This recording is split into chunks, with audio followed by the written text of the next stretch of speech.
Maybe I'm weak, maybe it's time. Tell me where we go. Whenever you're free, whenever you high, let me hear you go.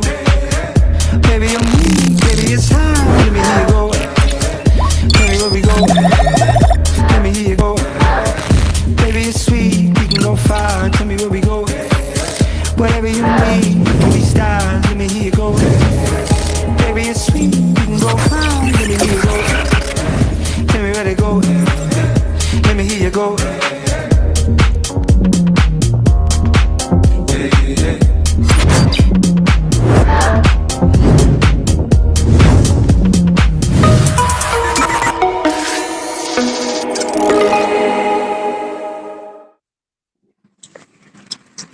Sejam bem-vindos a mais um Alta Valera Experience e hoje nós vamos aprender estratégias lá dos Estados Unidos para colocar em prática aqui no seu negócio com dois super especialistas, o Nilson e o Ari da Mega Dealer. Sejam muito bem-vindos, Ari e Nilson. Obrigado, Alessandra. Obrigado. Bom, pessoal, boa noite a todos, sejam bem-vindos aí, obrigado aí pela audiência. E a gente vai fazer uma apresentação em dupla, né? E um detalhe, né? Vocês podem fazer perguntas, né, durante a apresentação. Se quiserem escreverem no chat, né, fiquem à vontade. Bom, deixa eu só fazer uma introdução. Eu vou falar a primeira parte, o Ari vai falar a segunda parte. Na verdade, a gente faz desde o ano 2000, a gente faz essas visitas técnicas. Então, a gente vai nos Estados Unidos e visita a loja, a locadora, concessionária, e vê como é que eles trabalham. Então, a gente vê, putz, o que você faz de diferente, né? Então, a gente fala com o pessoal. É bem interessante essas visitas. E a gente descobre coisas maravilhosas, né? Coisas que a gente nem imagina aí. E o Ari vai falar sobre essas visitas que nós fizemos esse ano. Foi 2 semanas atrás, né, finalzinho, última semana de janeiro. Nós tivemos 2 grupos, um foi em Miami e outro grupo foi em Dallas. E a gente vai falar sobre como foram essas visitas, o que o pessoal está fazendo de diferente, né, tem o caso lá eu até vou fazer um spoiler aqui, né, da Swells, que ele lava os carros de graça, desde que tenha o adesivo do carro, a marca dele, né? E são 700 carros que lava por mês, né? Alguma coisa assim. Por dia? Por dia. O Ari vai depois dar mais detalhe. E então é bem interessante. E o que a gente observou, muitas coisas que eles fazem, a gente pode aproveitar aqui também, né? Você pode aproveitar na sua loja, né? Eu vi uma outra vez, ano passado, eles tinham um lugar de espaço pet, né, onde o pessoal colocava foto do pet, era a parede mais, né, mais decorada aí da loja. Então, a gente vai fazer essa apresentação, o Ari vai dar esses detalhes, e também teve o congresso da NGA, que é equivalente à FenaBrave aqui no Brasil, né, então teve as palestras lá no congresso, né, teve a exposição, e a Mega Dealer, junto com a Alta Avaliar, trouxe um consultor. Todo ano a gente faz uma palestra especial, tá, para os brasileiros que estão lá na NGA. E a gente trouxe um consultor, o Steve Greenfield, e a gente vai falar um pouquinho do que ele falou, né? Ou seja, ele é uma pessoa que está vendo lá na frente, né? É bem interessante, ele fez algumas comparações, né, fez alguns comentários, então, inclusive em termos de tendência de mercado, então, como é que vai estar a questão dos chineses, tudo isso. Então, a gente vai ter oportunidade de falar sobre isso e eu vou começar a falar justamente dessa palestra para dar um overview para vocês. Tem alguma pergunta aí, Alessandra? Acho que alguém levantou a mão ou não? Acho que foi engano. Tá. Então, deixa eu compartilhar aqui.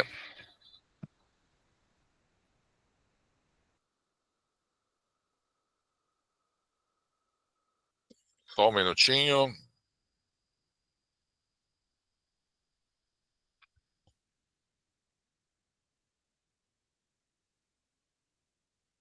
Ok. Bom,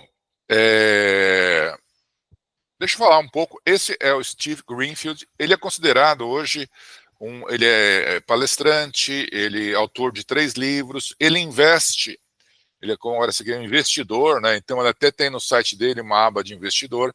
Ele investe em empresas do segmento automotivo, né? Então startups, né? Então ele tem uma experiência muito grande, né? E ele é um futurista, né? Então ele fala assim, com base em dados, qual a expectativa que ele, né, que ele imagina para os próximos anos. Então, a palestra dele só me arrependo de uma coisa, que foi não ter abafado o livro que ele tinha que estava em cima da mesa. Exato, né? Ele tem um livrão lá, e o último livro dele fala sobre a questão do varejo automotivo, o futuro do varejo automotivo.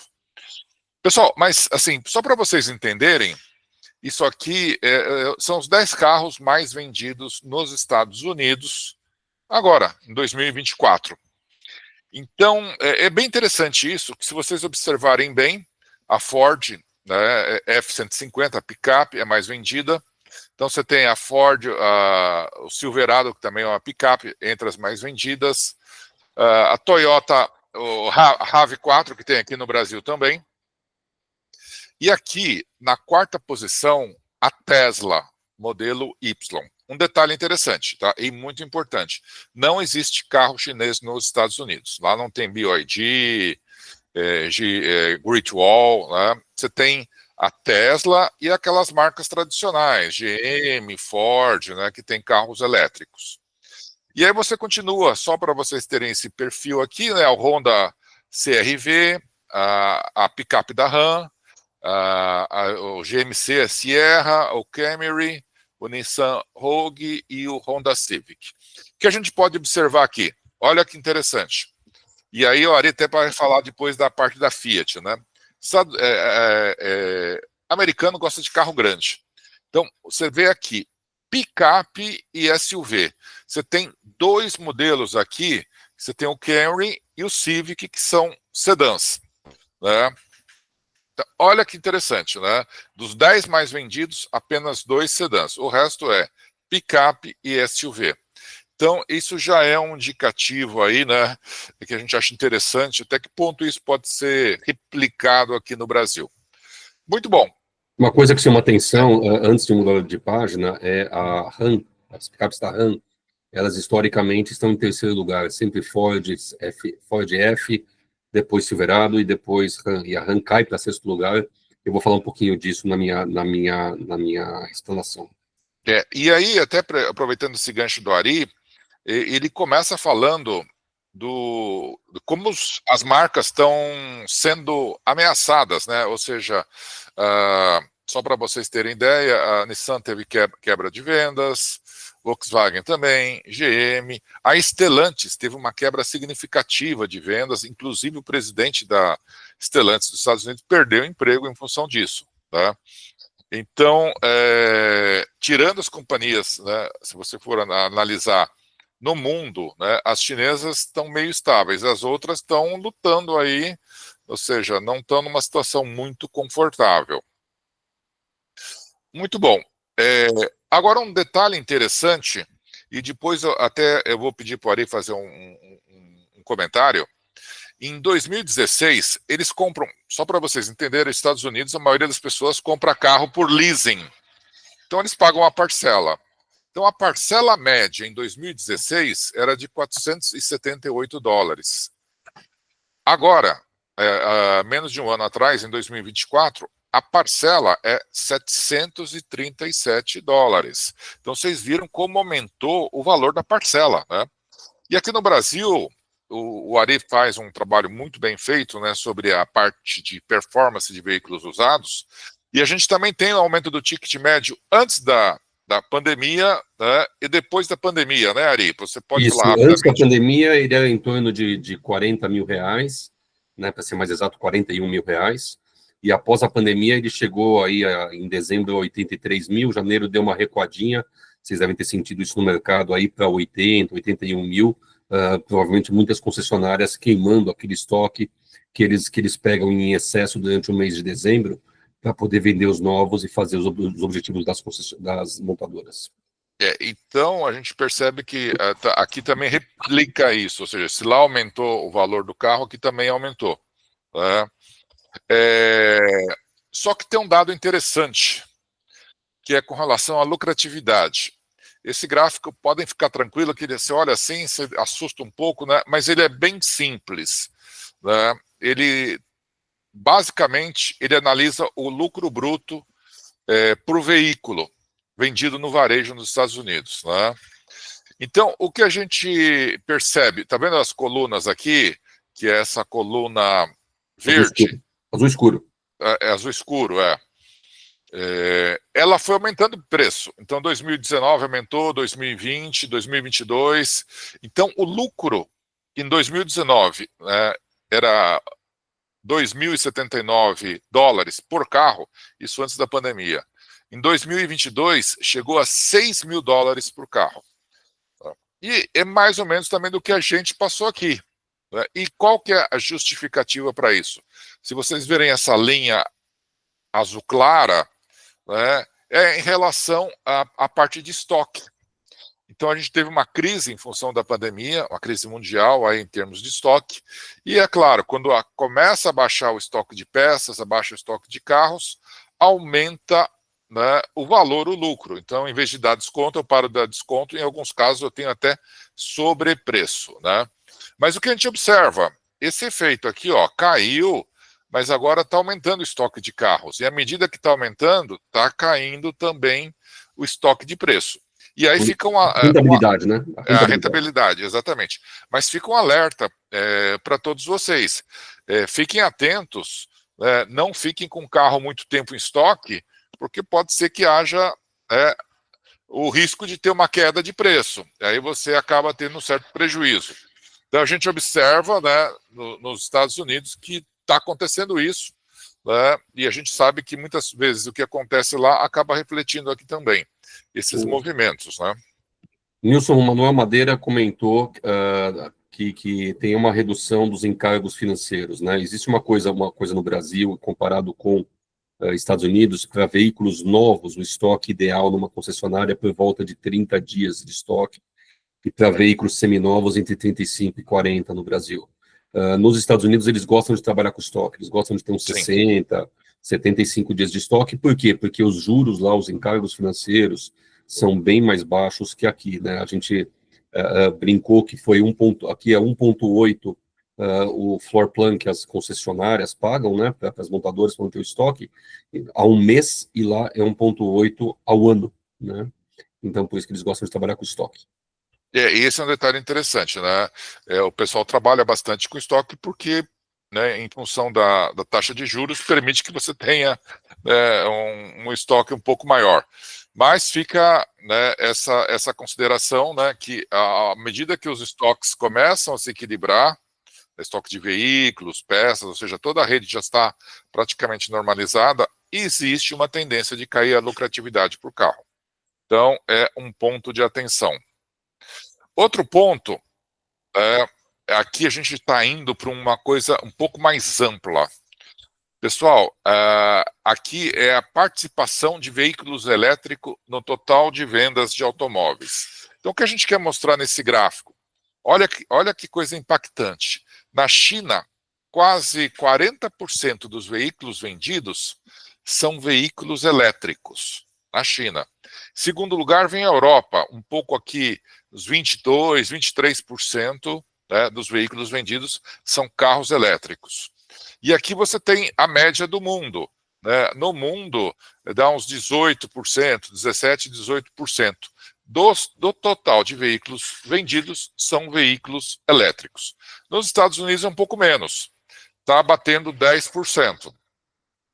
Lembrando, né, eu sei que é uma audiência rotativa, entrou gente, novos participantes, né, repetindo, nos Estados Unidos você não tem veículo chinês. Tá? Então, o que você tem lá de veículos são as marcas tradicionais, e os elétricos são, principalmente a Tesla, que tem 50% do mercado. Interessante dizer que no Brasil, eletrificados, que são os elétricos e os híbridos, devem estar por volta de 7% a 8%. Mas, de qualquer forma, é um número significativo, né, Ari? Porque há quanto tempo está... É um número crescente. É um número crescente, Isso você que tem chama esse atenção. veículo. E você tem aí, eu acho que foi em dezembro, que o próprio, acho que foi o Dolphin, da BYD, entrou entre os 10 mais vendidos Uhum. no mercado brasileiro. Tá? Então, esse é um ponto de atenção, porque, aliás, é um ponto que preocupa muita gente. A gente foi em várias palestras, a FenaBrave fez um evento também lá na NGA, onde foi discutida essa questão. Né? E aí, o carro elétrico, como é que é? Né? E muitas vezes, né, não tinha uma resposta muito clara. Né? Vamos ver aqui um pouco mais, a gente falou da China, né, e da Europa aí com destaque, e os Estados Unidos um pouco mais para baixo. Né?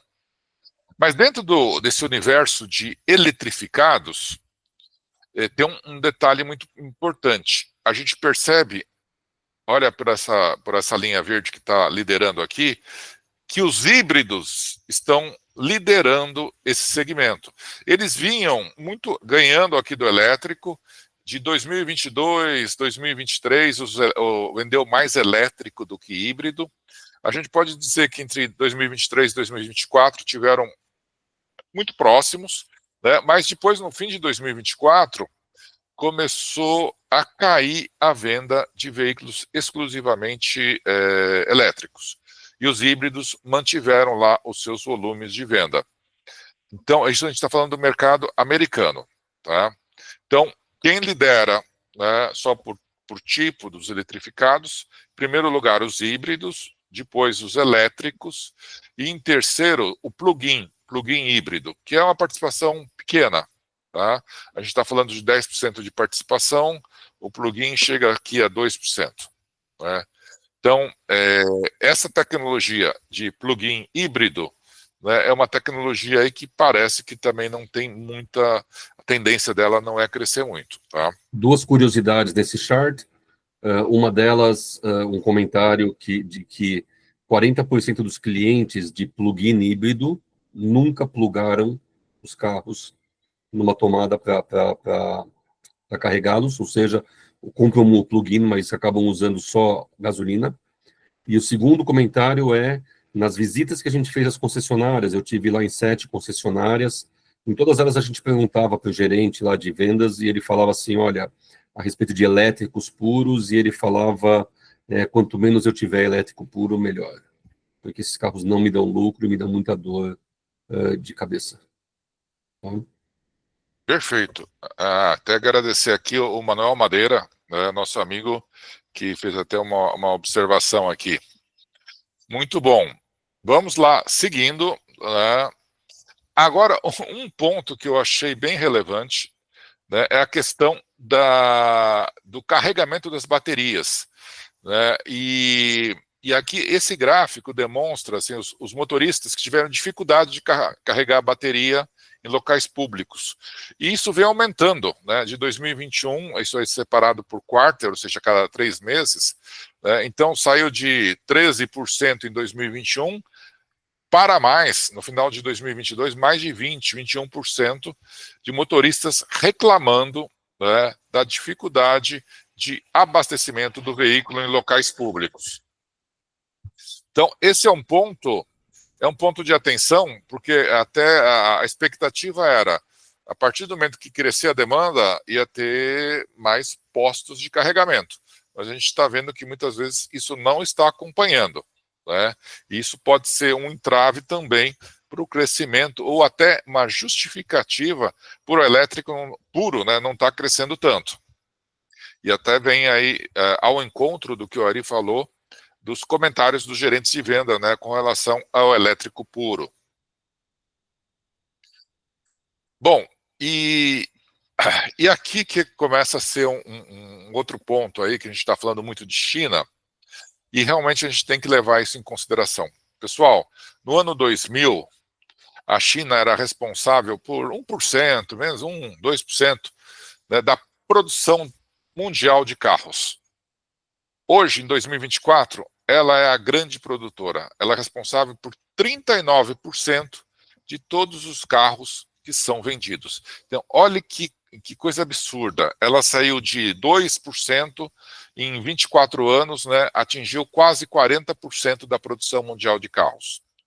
E afetou quem? Bom, primeiro a Europa, que tinha 35%, que caiu para 13%. Né? Outro afetado foi o Japão, que produzia 20%, caiu para 12%.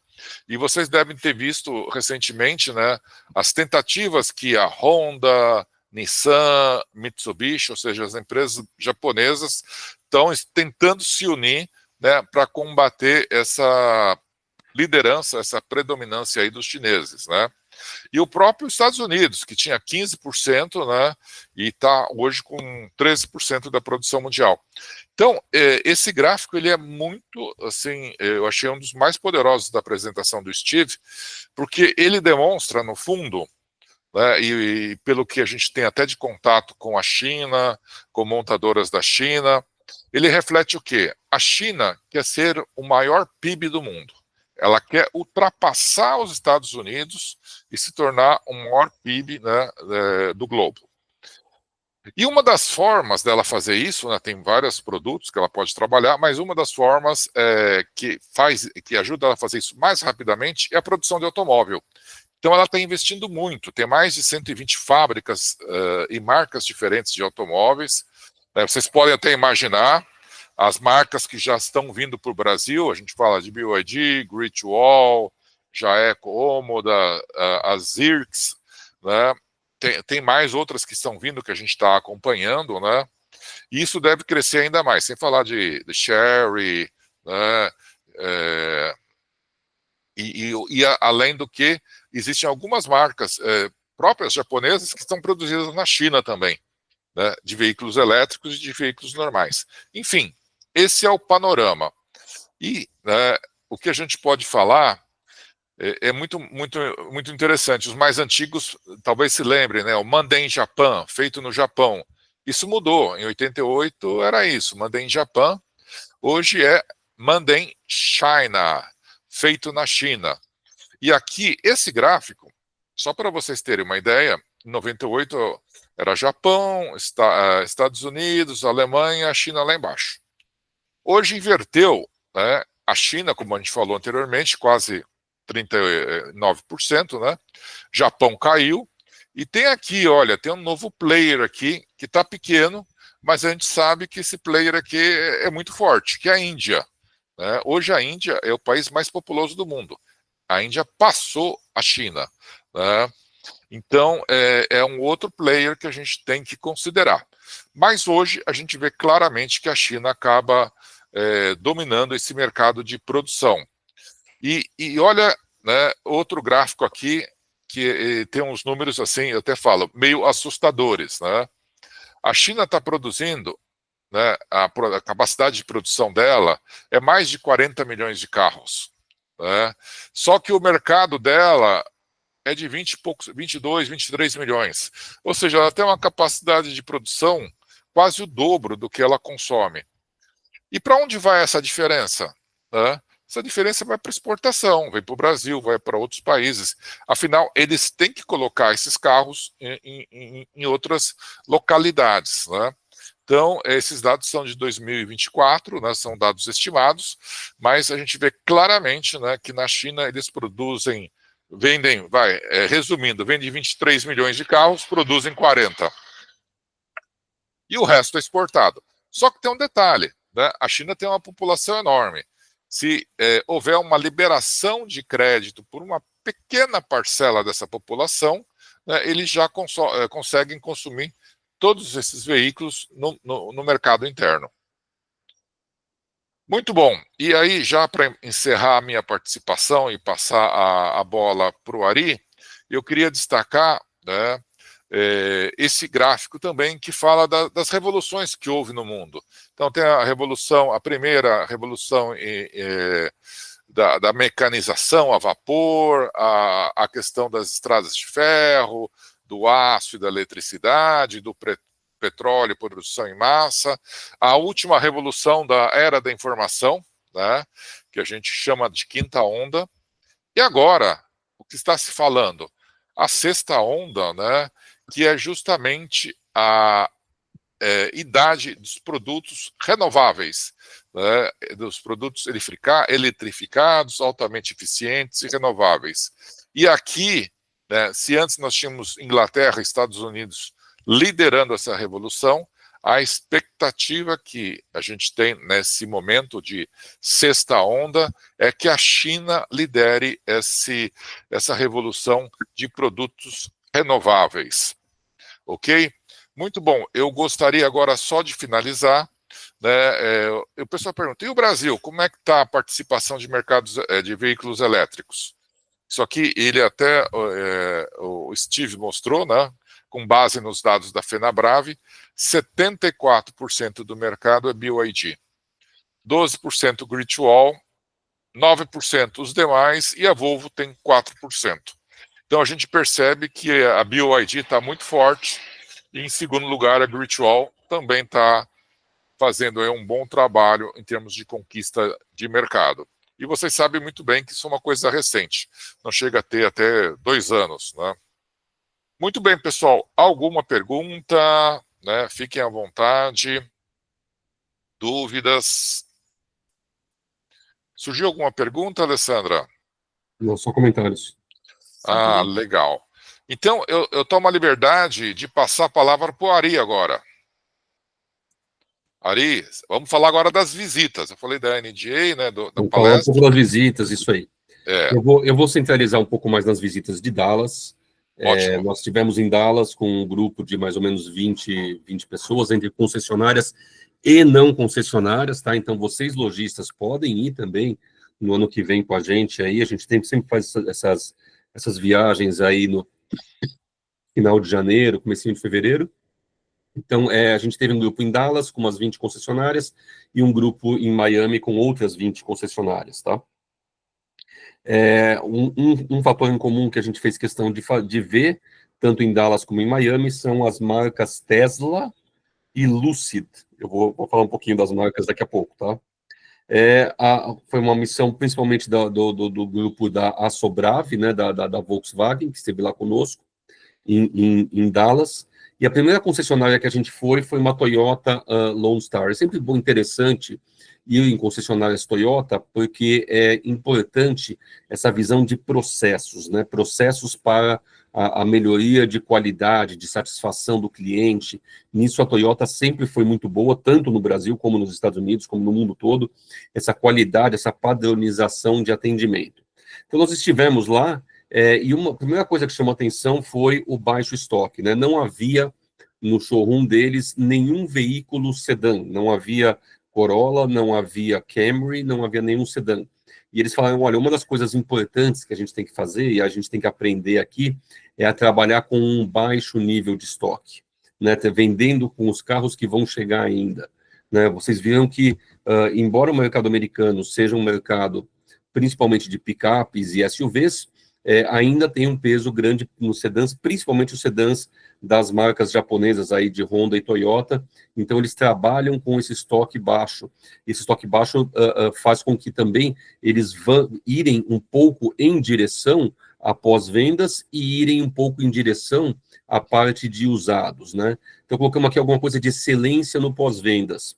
Algumas coisas que eles fazem e que são muito interessantes do pós-vendas são o seguinte: primeiro, para que o cliente vá até o pós-vendas depois, uma forma de se fazer isso é você apresentar o pós-vendas. O carro zero, ele já sai daquela concessionária com a primeira revisão marcada, né, que é a revisão lá de 4.000, no caso da Toyota, 4.000 milhas ou 4 meses. Então, a pessoa compra um carro hoje, dia 13 de fevereiro, eles já falam, olha, podemos marcar a revisão para você em meados de junho, e já marcam isso. E a outra coisa é a importância do pós-vendas, inclusive na captação de usados, né? Quando chega um veículo usado, ele não só é avaliado pela pessoa de avaliação e de compra e venda de usados, como também ele é avaliado pelo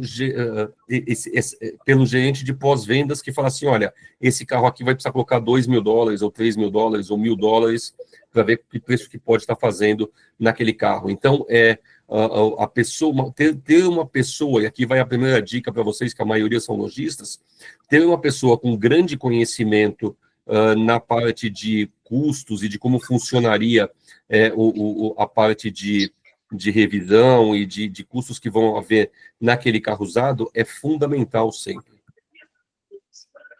Estivemos aqui, foi a única vez nos Estados Unidos que eu vi a marca Fiat em alguma concessionária, né? E é uma concessionária do que a gente chama de CJDR, né? Chrysler, Jeep, Dodge, Ram, né? Eles pediram para separar a parte de Jeep. Essas marcas da Stellantis estão numa grande crise nos Estados Unidos.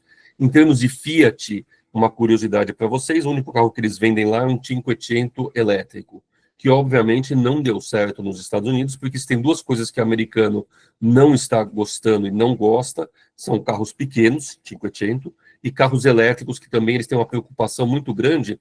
Eu estive no Texas as distâncias são muito grandes. É diferente de você estar, de repente, em Nova York, em Chicago, onde a pessoa vive e faz a vida dela na grande cidade. Aqui não, aqui em Dallas a pessoa faz muito disso. Mas o interessante nessa concessionária foi a parte de administração da crise. Quer dizer, o que ele está fazendo, porque caíram as vendas deles de 120 para 50 unidades mensais. E aí eles falaram, bom, o que a gente está fazendo? Bom, algumas das coisas. Primeiro, né, um foco muito grande na captação de usados, né, que eles têm como meta de captar usados para poder ter uma boa rentabilidade e pagar as contas. Segunda coisa que eles fizeram, foi assim, eu troquei todos os vendedores. Eu falei, mas como assim? Ele falou, vamos supor que eu tinha 10 vendedores, cada um vendendo 12 carros. E esses caras, de repente, estão vendendo só 5 carros. Não tem como o meu vendedor estar animado, não tem como o meu vendedor estar com vontade, com gana de vender, porque se ele aumentar de 5, ele vai de 5 para 6 ou 7, ele estava acostumado com um padrão de vida de 12 carros de vendas na concessionária. Outra coisa interessante que a gente viu nos Estados Unidos, em geral, foi a forma de remuneração dos vendedores. Os vendedores lá, numa outra visita, que eu vou falar depois da Hyundai, eles ganham 15% em cima da rentabilidade daquele carro. Daqui a pouco a gente fala de Hyundai. Vamos falar um pouco de Tesla. A gente esteve na Tesla, chamou a atenção a possibilidade de test drive e a rapidez e facilidade que um cliente tem para comprar o carro. Embora ele possa fazer isso de casa, em 10 minutos configurar o carro e comprar de casa, o cliente prefere ir até uma loja da Tesla. As lojas da Tesla, em geral, estão localizadas em shoppings de luxo. Quem conhece São Paulo, seria um shopping como Cidade Jardim, como o JK Iguatemi, mas chama atenção que eles estão sempre em shoppings de luxo, as pessoas estão muito bem vestidas, né? E a Tesla, ela esbanja futurismo, ela esbanja tecnologia em tudo, quer dizer, os carros são praticamente aí autônomos, né? Então, uma vendedora que conversou com a gente falou, olha, o meu carro é um carro autônomo, mas a gente está diminuindo um pouco porque as pessoas estavam adormecendo dirigindo o carro. E isso poderia ser um perigo, porque na hora que se estica, de repente, aperta um acelerador, aperta um freio de repente. E aí, no mesmo shopping, a gente vê uma loja da Lucid. O que é a Lucid? A Lucid é uma Tesla um pouquinho menos de tecnologia, mas muito mais luxo, né? Então, a gente vê aqui explicações de tecnologia com luxo, de como funciona o motor, o fato de ter muito menos peças, né, a parte de luxo. Então, você fala assim, mas quais são as cores internas para o veículo Grand Touring?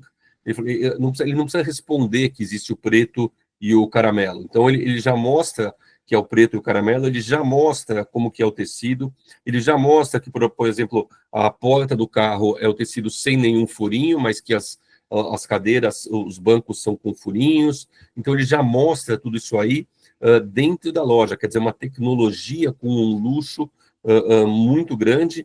Os carros, para vocês terem uma ideia do luxo do carro, ele tem, além do negócio de esquentar e esfriar, tem, por exemplo, o negócio de fazer massagem na cadeira do motorista. Então, os carros são realmente muito luxuosos e a concessionária, ela mostra e esbanja essa tecnologia com luxo em tudo. Eles têm aqui carros desmontados, mostrando o funcionamento das baterias e e os motores elétricos. Tudo na loja, as pessoas, os vendedores muito bem vestidos, etc. Fomos na Planet, uma loja bastante interessante da Ford. O que chamou atenção na Planet foi o fato deles serem grandes atacadistas de peças, né? Então a gente até brincou com eles, quer dizer, mas você vende aonde? Ele falou, no mundo inteiro, no planeta inteiro. Nosso nome é Planet, a gente vende no planeta inteiro, né? Eu falei, como assim? Eles falaram, não, a gente vende inclusive para as bases militares americanas espalhadas pelo mundo. São atacadistas de peças, e a gente conversou um pouquinho com eles sobre como tratar o cliente. E ele fala assim, olha, o nosso cliente é tratado como um amigo, e a gente tenta fazer tudo na concessionária, decoração, para ele se sentir em casa. Então, você vê aqui esse senhor sentado lá guardando o carro, ao mesmo tempo você tem a televisão, mas você tem uma decoração como se fosse a casa dele, tem uma árvore no meio da concessionária. Eu falei, mas vocês usam inteligência artificial? A gente vai falar disso depois nas palestras. Eu falei assim, inteligência artificial é uma opção, né? Uma opção para quando os vendedores meus não estão trabalhando os clientes. Fomos numa concessionária chamada Clay Cooley, que é um grande grupo, eles têm mais de 20 concessionárias, de umas 10 marcas diferentes, marcas todas elas de volume, né, e a gente esteve na loja deles, né, então a gente teve a oportunidade de falar do mercado como um todo, aquilo que está dando mais lucro, aquilo que dá menos lucro, porque o dono do grupo estava lá, esse sujeito barbudo que está ao meu lado aqui na foto. Então ele teve a oportunidade de falar para a gente de como é operar marcas diferentes, né, e como é, de repente, trabalhar esse tipo de coisa. Perguntamos para ele dos elétricos, né, e não tinha nenhum elétrico na concessionária, e ele falou, não tem nenhum elétrico aqui, graças a Deus, e aí o gerente, que é o de gravata amarela, virou e falou assim, elétrico a gente tenta se livrar o mais rápido possível, com o mínimo de prejuízo, ou até com lucro zero. De lá a gente foi para a Sewell. A Sewell é um exemplo de qualidade de atendimento. É algo que eu pessoalmente já trabalhei na J.D. Power, já trabalhei com qualidade de atendimento, mas aquilo que eu vi na Sewell realmente chama muita atenção. O Carl Sewell, ele escreveu esse livro Clientes para Sempre. No Brasil, não há edições recentes do carro, do livro, mas nos Estados Unidos tem, chama Customers for Life, né?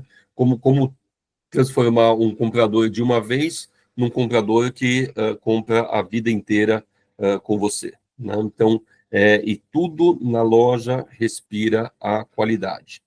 Eu estive em 4 lojas da Sewell, né? Uma Cadillac, uma Infiniti, uma Lexus, e com o grupo de concessionários que estava com a gente foi na loja da BMW deles. O que é interessante todas as marcas de luxo, mas todas elas respeitando as características de luxo de cada uma das marcas. E essa frase, eu sou Sewell, né, e por acaso eu vendo BMW. Esse é o showroom deles, a foto do showroom deles, que está sendo reformado. Isso aqui era a parte de serviço, por incrível que pareça, eles estão fazendo um showroom gigantesco do lado, no mesmo terreno, né, e pegaram a parte de serviço, uma parte antiga de serviços, e adaptaram essa parte antiga de serviços para fazer atendimento, mas vai sempre um foco na satisfação do cliente. Pra vocês terem uma ideia, essa é a parte de serviços adaptada para aquilo que é o cliente. Vocês veem aqui na foto da direita um senhor de gravata e terno. Ele é o que nos explicou, ele é o gerente do call center. Para vocês terem uma ideia, até as pessoas do call center estão todas de terno e gravata, porque pode ser que um cliente visite o call center. São ternos e gravatas de marcas interessantes. A gente percebe que não são ternos e gravatas de qualquer marca, de qualquer lugar. São sabe, esquema meio Hugo Boss, Giorgio Armani, todos muito bem vestidos, cabelos muito bem cuidados, as moças numa elegância também muito grande. Então, o showroom provisório é mais bonito do que a grande maioria das lojas, mesmo as lojas de marcas premium que eu tenho visitado aqui no Brasil. Chama atenção aqui o pós-vendas dele. Eu sei que uma parte de vocês não tem pós-vendas, mas em cima de cada box de serviço, você tem o nome da pessoa, há quanto tempo ele está trabalhando lá, qual o estado em que ele nasceu e quais os cursos que aquela pessoa de pós-vendas já fez e que é especializado. Esse é o ponto que o Nilson estava falando. Uma outra coisa que chamou atenção eu fiquei 2 semanas em Dallas, e uma coisa que me chamou atenção as pessoas, assim como no Brasil, normalmente tiram aquele adesivo que tem o nome, seja da concessionária, seja da loja multimarcas que vendeu. Bem né? criado, né? Vai lá e coloca, né? Oi? A loja multimarcas vai lá e coloca o adesivo com o nome deles, ou mesmo uma concessionária, e a pessoa tira. No caso da Silwell, eu vi muito carro andando com marca Silwell na rua. E eu falei, ué, mas por quê? E aí uma das coisas que nos foi explicado foi, se o carro tem o logotipo da Silwell, eu dou uma lavagem grátis para ele a qualquer dia, a qualquer hora. E eles têm de 500 a 1.000 lavagens por dia, tá? Eles têm 500 passagens de oficina na loja BMW deles, que é uma loja que vende 750 carros, mais ou menos 60% novos, 40% usados. Então, eles chegam a lavar de 500 a 1.000 carros por dia. E ele falou, não tem problema. O cliente vem aqui, é um jeito de chamar ele, mostrar as minhas novidades, mostrar carros usados, de repente, que ele queira comprar, mostrar carros de outras marcas, não tem problema nenhum, né, que eu tenha no meu estoque, enquanto ele lava o carro. É um jeito de trazer o cliente e vira e mexe, eu acabo fechando mais negócios. Então, essa lavagem grátis é algo que eu nunca tinha visto, né? Eles têm a qualidade em cada detalhe, né? Aqui, na foto da esquerda, ele está explicando para a gente todo o manual que eles dão para qualquer novo funcionário. Qualquer novo funcionário tem 95 dias de treinamento, seja se o funcionário vai para vendas, se ele vai para pós-vendas, se ele vai para faxina, se ele vai para o call center, ele tem 95 dias de treinamento. Obviamente que esse treinamento é dado em todas as áreas da concessionária com foco naquela que ele vai trabalhar. Então, você vai trabalhar com vendas, o foco maior é vendas, mas ele fica na oficina entendendo o que é a oficina da marca. Então, todo esse treinamento é feito. O livro do senhor Carl Silwell é dado para eles, isso em todas as lojas. A foto da direita eu fiz questão de tirar para mostrar o quão alinhado estão todos os funcionários. Quer dizer, não é só o gerente do call center, mas todas as pessoas que trabalham na loja alinhados, com ternos super bem cortados, ou as moças com tailleur, né, com o logo, com o nome, sempre no mesmo local, né, do lado esquerdo, sabe, perfeitamente visível isso, né? Falar um pouquinho das palestras da NADA, tá, rapidamente.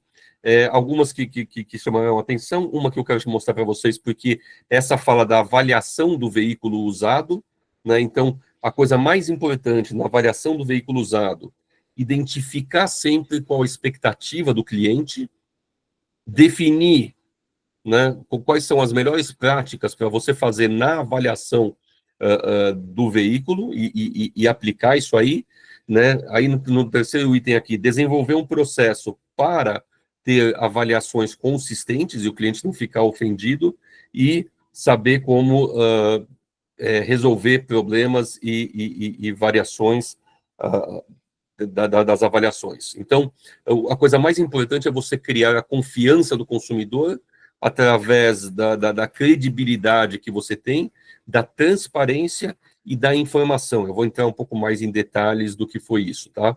Eles adquirem veículos de duas formas, aqui do lado cinza, ou eles adquirem por leilões, tipo autoavaliar, ou por transferências dentro do grupo de concessionárias, ou na parte da direita, que é o lado verde, são quando eles têm contato direto com o cliente, quer dizer, o retorno do leasing. O leasing lá é parecido com os veículos para assinatura daqui, alguma cotação que foi perdida no passado, trading, né, quando está entrando um carro usado, ou por um novo, ou por um usado.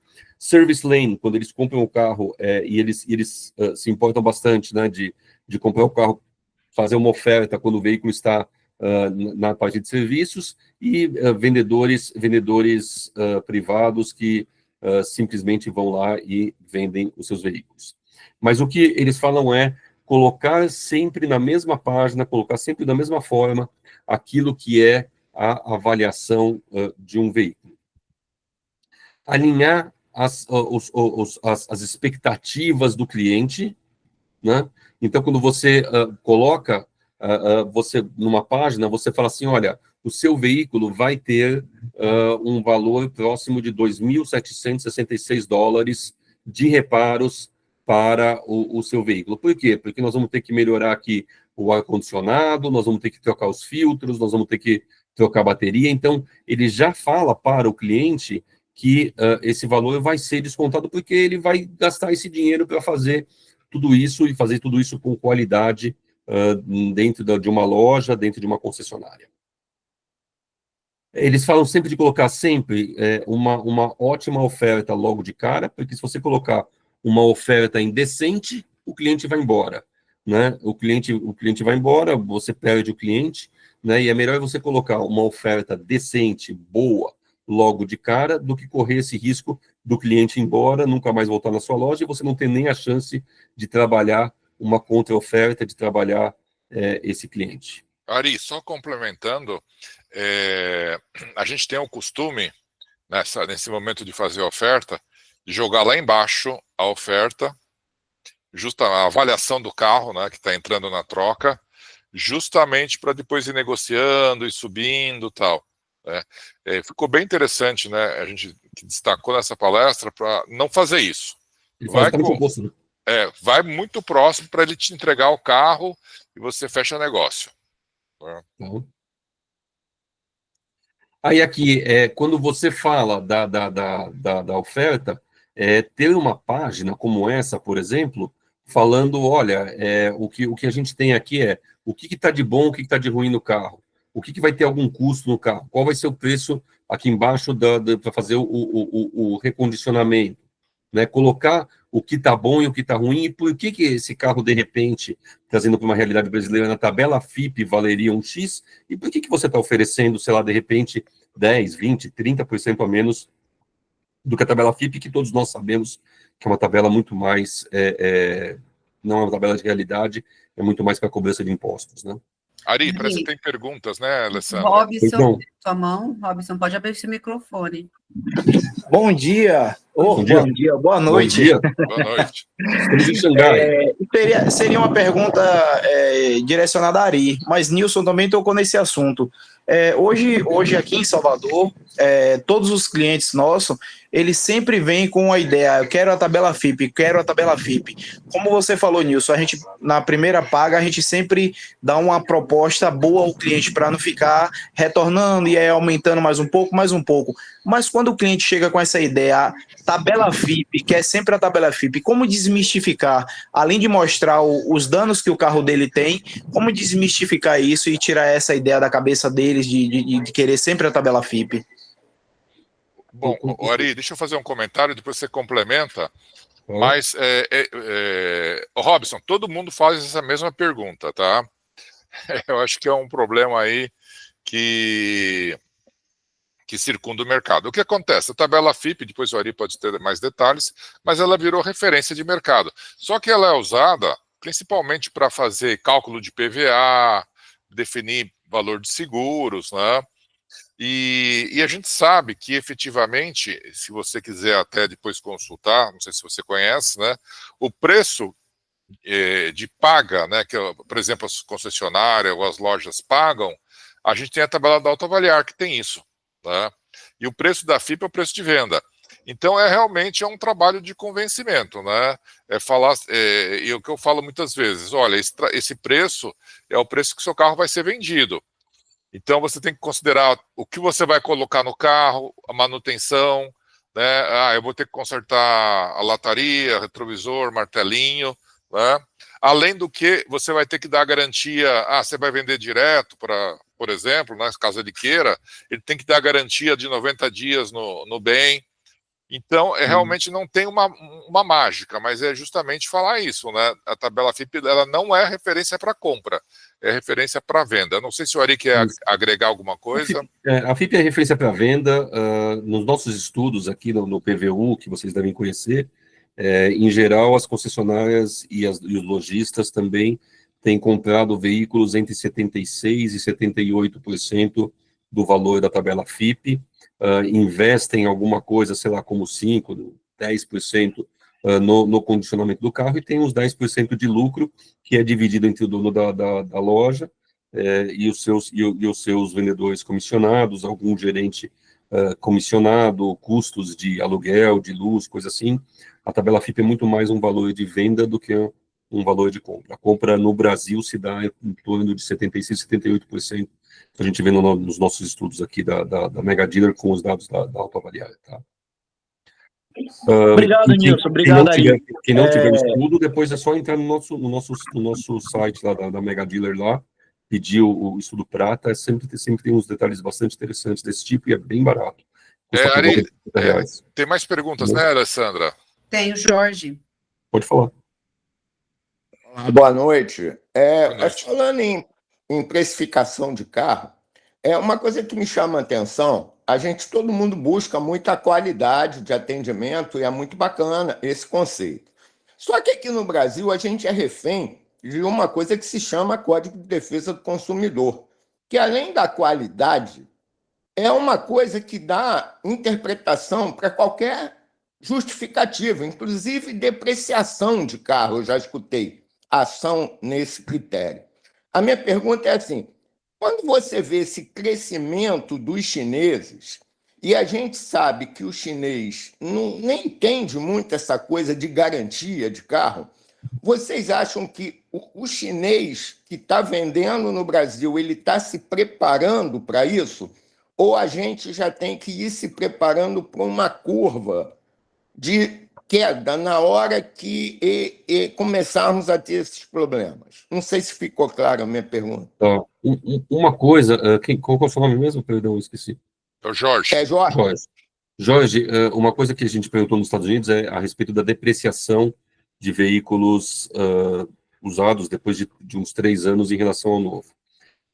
Existe uma depreciação, a depreciação do usado elétrico, ela é bem maior do que a depreciação do usado a gasolina, tá? O usado a gasolina, ela está depreciando mais ou menos uns 30%, falando para a gente, e o elétrico a mais ou menos 50%.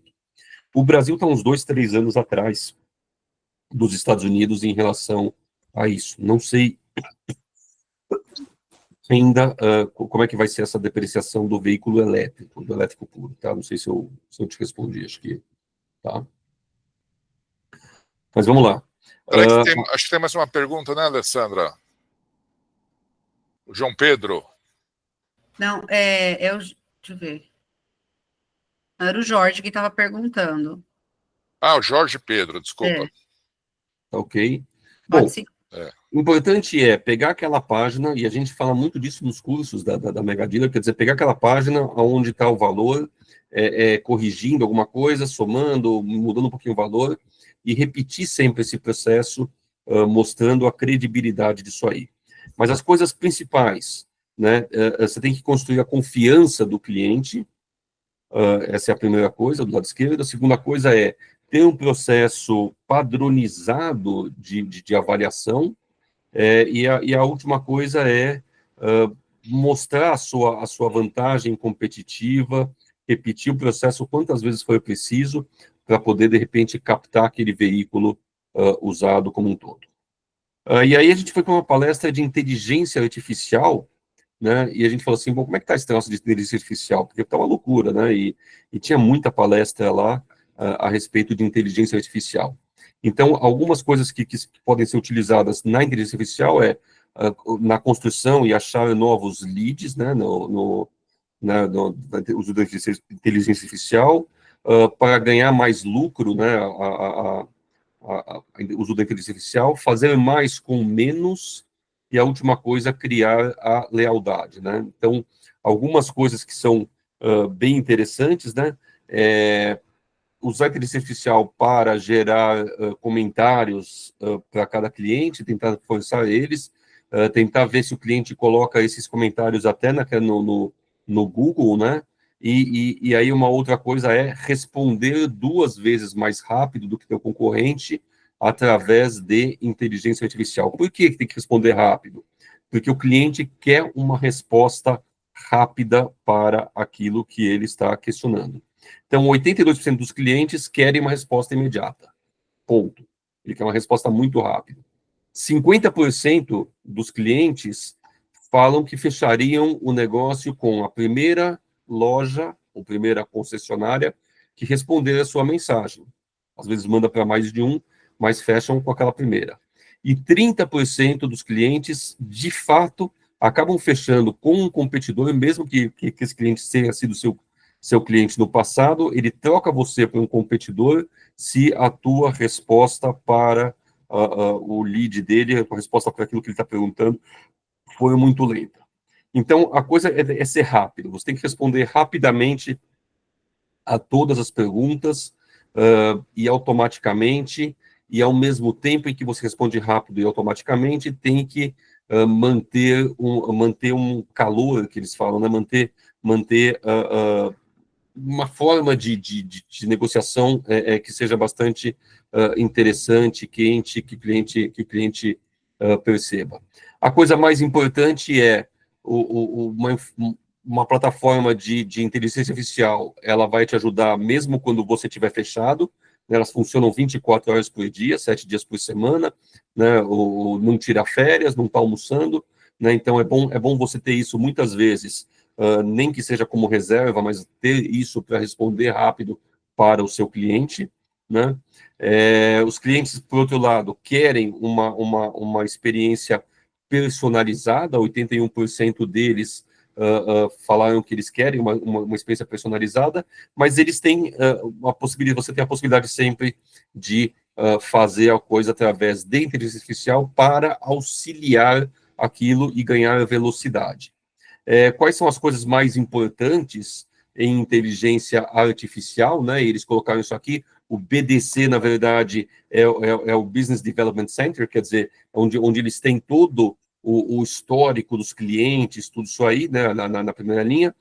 As coisas importantes usar a inteligência artificial para qualificar os leads que você tem, entender aquilo que o cliente quer, e muitas vezes as primeiras perguntas, que são as mais básicas, a inteligência artificial pode fazer, né, então, de forma automática, tirar, de repente, interações negativas, e aquilo que eu falei agora há pouco, quer dizer, trabalha 24 horas por dia, 7 dias por semana, não tem férias, não tem nada disso.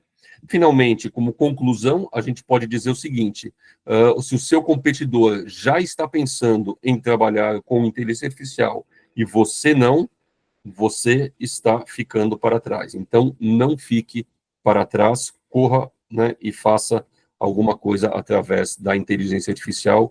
Esse é o último recado que a gente tinha aqui, né, na nossa apresentação. Estamos abertos aqui para perguntas e interações. Alguém tem alguma pergunta? 8 em ponto, hein? Sim. Olha só.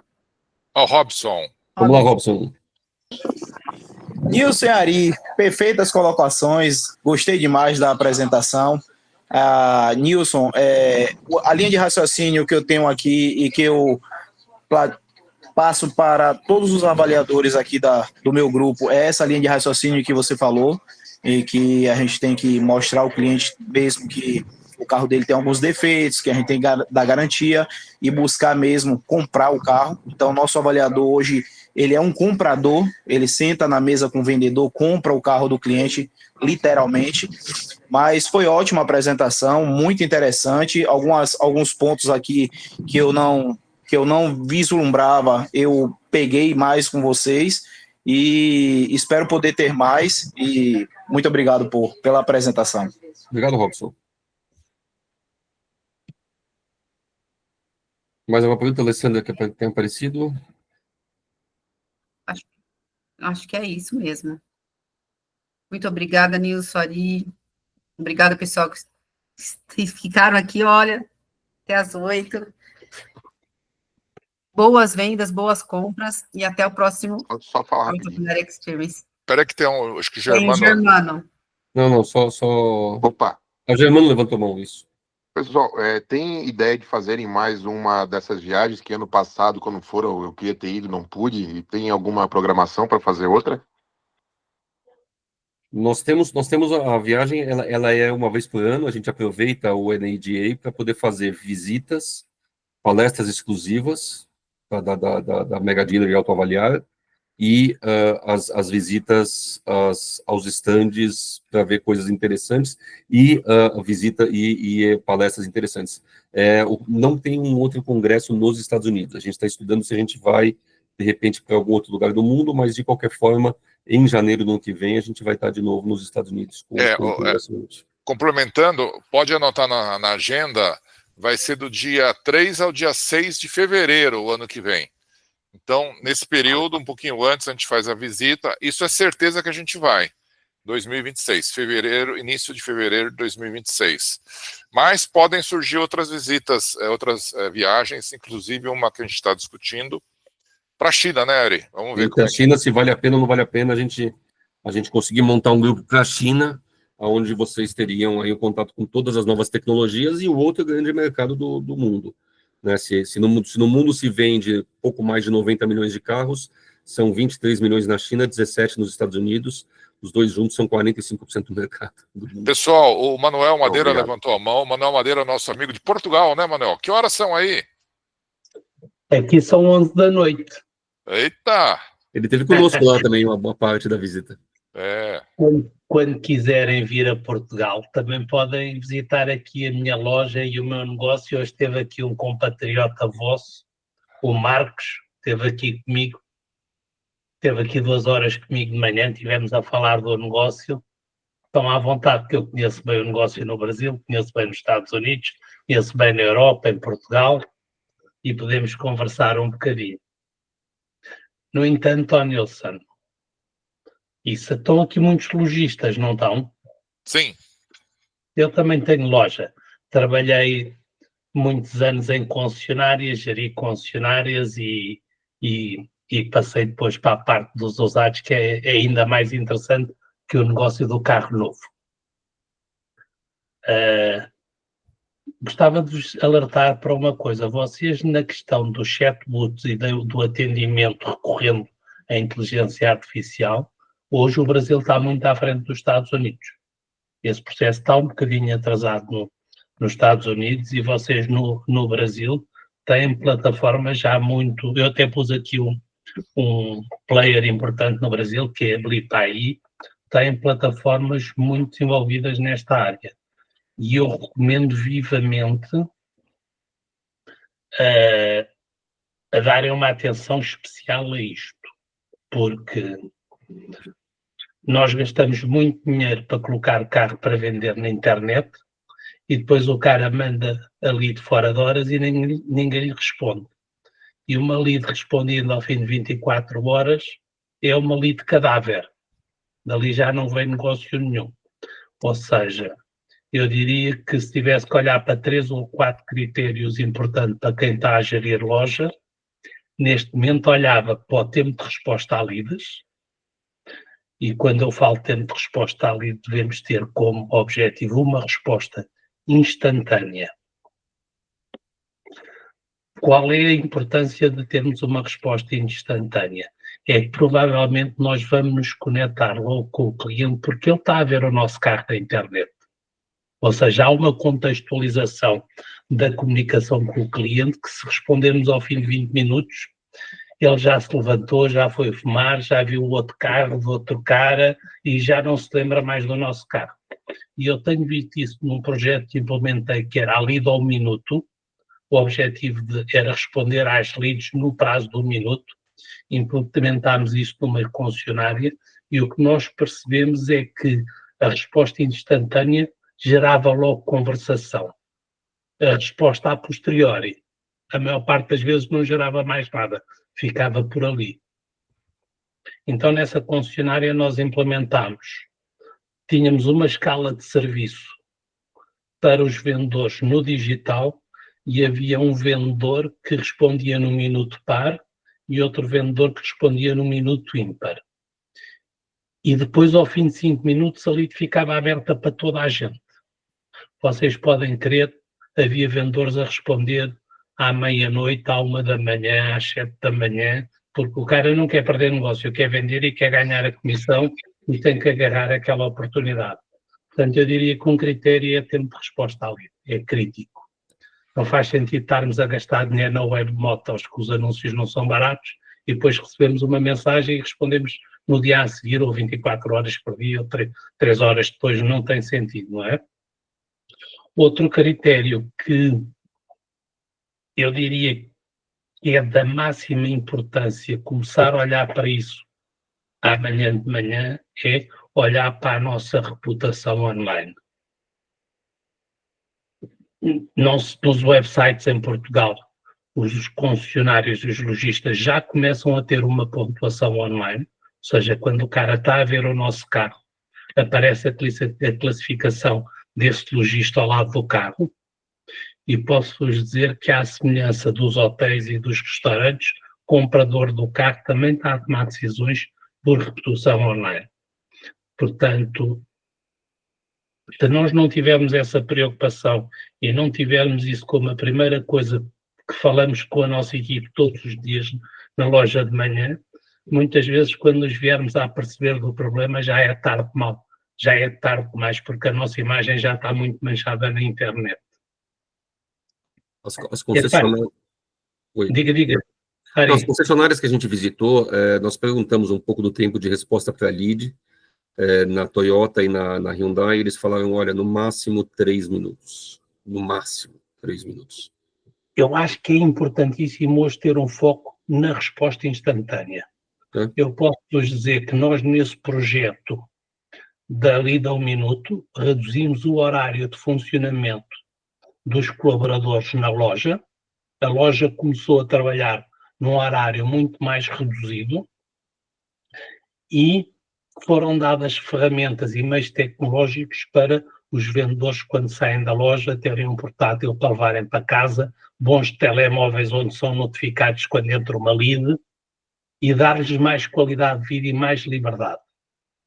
E um fenómeno que também aproveitámos de uma ideia da Driving Sales nos Estados Unidos foi os vendedores ganham prioridade no atendimento da loja em função do desempenho que têm no digital nessa tal escala de serviço. Ou seja, para além de haver a recompensa de se conectarem com o cliente, eles vão ganhar prioridade para poderem atender mais clientes na loja, pelo trabalho que desenvolveram no tal atendimento digital. E a reputação é crítico. Quem tiver melhor reputação vai vender mais e vai vender mais caro. E os clientes estão a verbalizar isso. E o que aconteceu, eu tive a ver há 1 ano e meio, quando comecei a dar muita atenção a essa questão da reputação online, fui olhar para lojistas, que são lojistas que eu considero bastante, que sei que são empresas sérias e idóneas, mas que tinham uma reputação online negativa. Vocês sabem qual era a principal razão pela qual eles eram avaliados negativamente? Por quê? Qual é? Demora a responder a leads e a ausência de resposta. Vou-vos dar um exemplo. Vamos imaginar que tem um carro que está na Web Motors, mas que, entretanto, esse carro foi vendido. E entrou uma lead para esse carro. Há muito vendedor que não responde. Já não tem interesse, o carro já não existe, não responde mais. Isto tem alguma lógica? Não tem lógica nenhuma, porque vamos pensar do ponto de vista do cliente. Se o carro foi vendido, aquele cliente já não vai poder comprar aquele carro. Vai ter que comprar outro. Então, se vai ter que comprar outro, vou atendê-lo, vou conversar com ele, vou-lhe tentar vender outro carro. Não é? Mas a principal razão dessas lojas serem avaliadas negativamente era a ausência de resposta e demora na resposta. E eram boas empresas que a gente sabe que estão com o cliente e que atendem bem o cliente por aí afora. Bem, peço desculpa por vos tomar este tempo. Imagina. Obrigado pelo seu comentário aí, Manuel. Obrigada, Manuel. E esse tempo de resposta hoje já tem uma solução, né, que é a inteligência artificial. Nós fizemos o Autoavaliar Experience passado, vai sair essa semana no YouTube da Autoavaliar, que foi sobre inteligência artificial. Tá? Depois, se vocês quiserem acessar, essa semana, acho que até quarta-feira tá lá. Alguém tem mais alguma pergunta? Pessoal, boa noite. Nosso muito obrigado. Boas vendas e boas compras. Abraço a todos. Abraço a todos, muito obrigado. Obrigado. Boa noite, tô bom, obrigado.